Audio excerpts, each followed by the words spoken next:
Hello friends, it's the Stitches.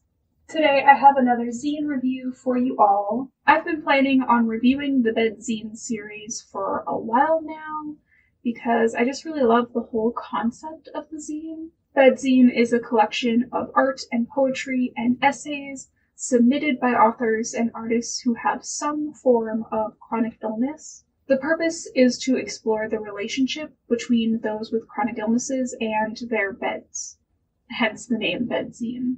How the bed can simultaneously be this safe haven of relief, but also a representation of the anguish and isolation associated with managing symptoms. So I'm not going to give you a full flip through of the whole series, but instead I'll show you a few specific works from each issue that I felt drawn to, and I will leave links in the description for where you can find Bed Zine online. So let's start with Bed Zine issue number 1. So we have the editor's note. Welcome to the inaugural issue of Bed Zine, a special project that came to me as a flash of lightning on a woozy evening.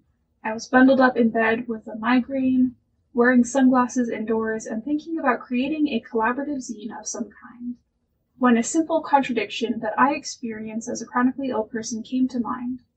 That my bed functions as a soft place where I feel safe and protected, and as a hard space where I feel miserable and confined. It is a place of extremes, of utmost comfort and abject discomfort. And that is the overall concept of Bed Zine.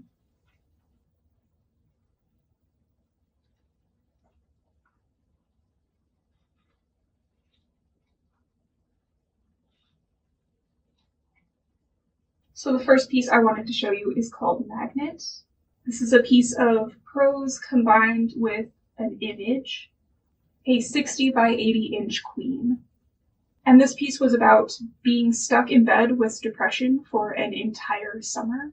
One particular line I wanted to share goes, "My bed was a magnet and I was a hollow, sad, and stiff piece of metal." And then on the next page, we have a piece called I'd Rather Be Here. I'd Rather Be Here is a photo series depicting my bed in various outdoor landscapes. These are the places I'd rather be when I'm stuck in bed for long periods of time due to my disability. And then this is followed by an image of a bed in the middle of the forest, and then another bed in a desert.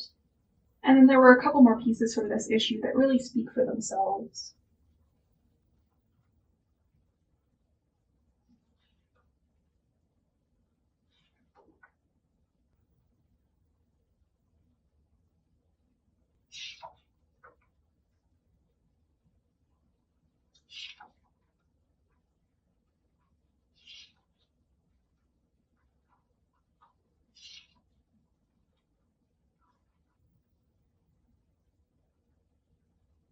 So that was issue 1. Let's take a look at issue 2. Unlike the first one, this is spiral bound instead of just staples. I think this one might also be a bit longer, hence the spiral binding. There are no page numbers.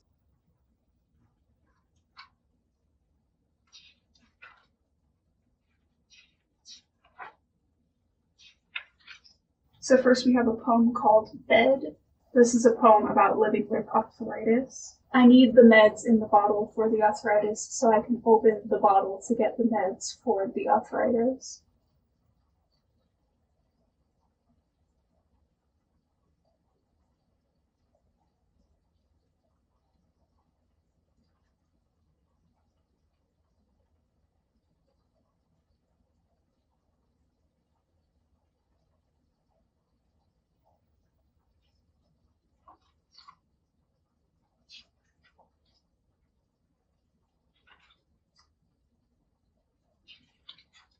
It is probably rather predictable that I would be drawn to this next piece. So this is an untitled work, and it is an embroidered pillow, but the embroidery is on the inside, so you can only see the inside stitching. And so the description reads, constructed from a patchwork of embroidered thoughts and feelings, this pillow shows the reverse side of the embroidery with tangled, messy stitches that say as much as the words on the other side. This was made over a period of many years. I slowly stitched the feelings which were too big to keep inside as I tried to navigate the trauma and mental illness I was trying to survive. And then we are treated to a full-size image of some of the stitching.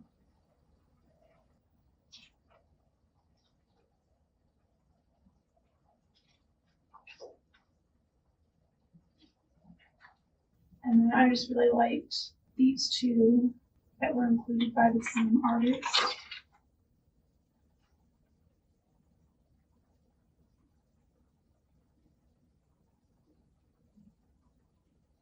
So I know I didn't show you a whole lot of the second issue, but we are going to jump to issue number 3.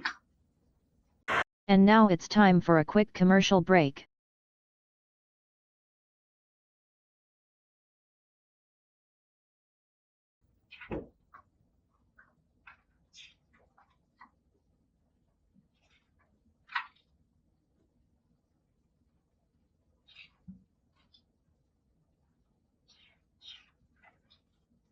These two are rather simplistic pieces, but I thought that they were really clever.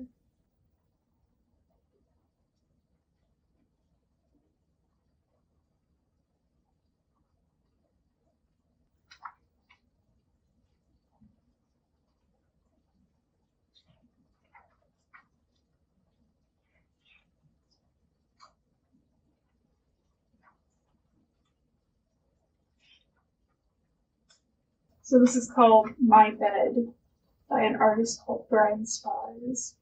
And this is a recreation of a bed that they were held in a psychiatric facility.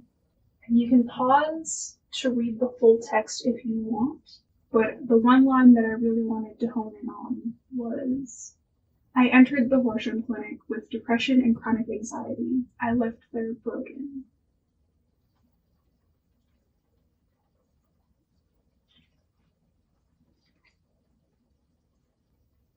I really enjoyed the style that these pieces were created in.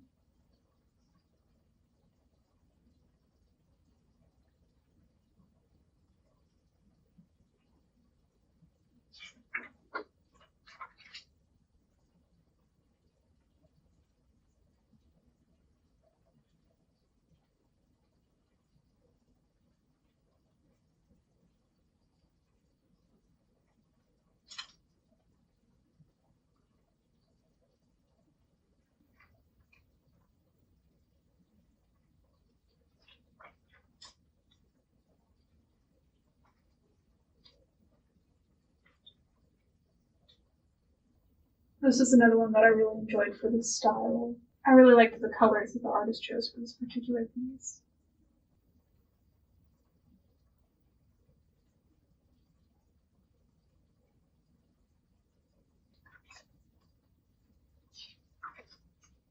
And here we have a comic called Dave the Futon.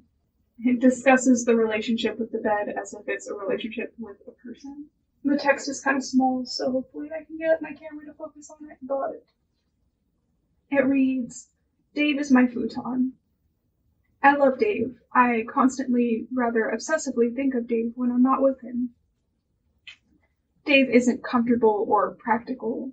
Dave represents optimism, my undying hope that one day I will be able to sleep through an entire night. I entertain the idea of good dreams on Dave rather than the incessant nightmares that plague me. Dave is with me when I wake up, covered in sweat, still paranoid from the fabricated scenario created by my own mind. Dave remains in my thoughts during the waking hours I spend contributing to the final stage of capitalism, wishing I was asleep.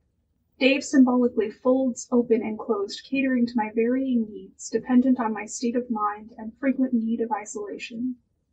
Dave isn't just an inanimate object, but a support system deserving of an animate name like Dave.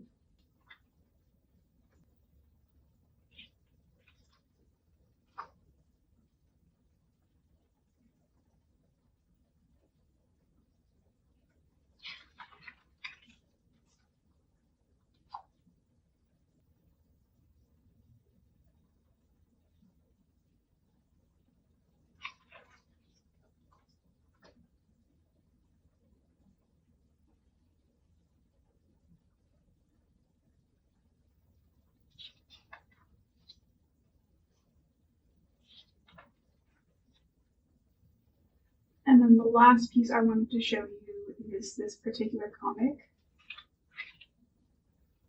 It depicts the various things that a bed can represent.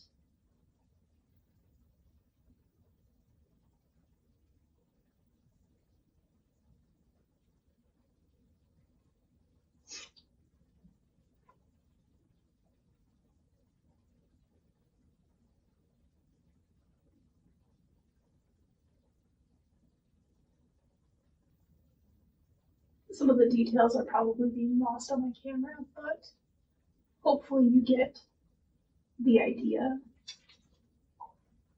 And on that note, I will wrap up this video. As I said before, I really love the concept of these zines. I think these are fantastic collections.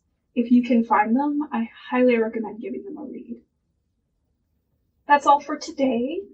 Thank you all for watching this far into the video if you're still here. If you know of anybody making zines like these ones, absolutely feel free to share them in the comments. I love discovering new zinesters, especially people who are working on really profound works like these ones. And with that, I hope everybody has a good rest of your day, and I'll hopefully see you all next time. Bye!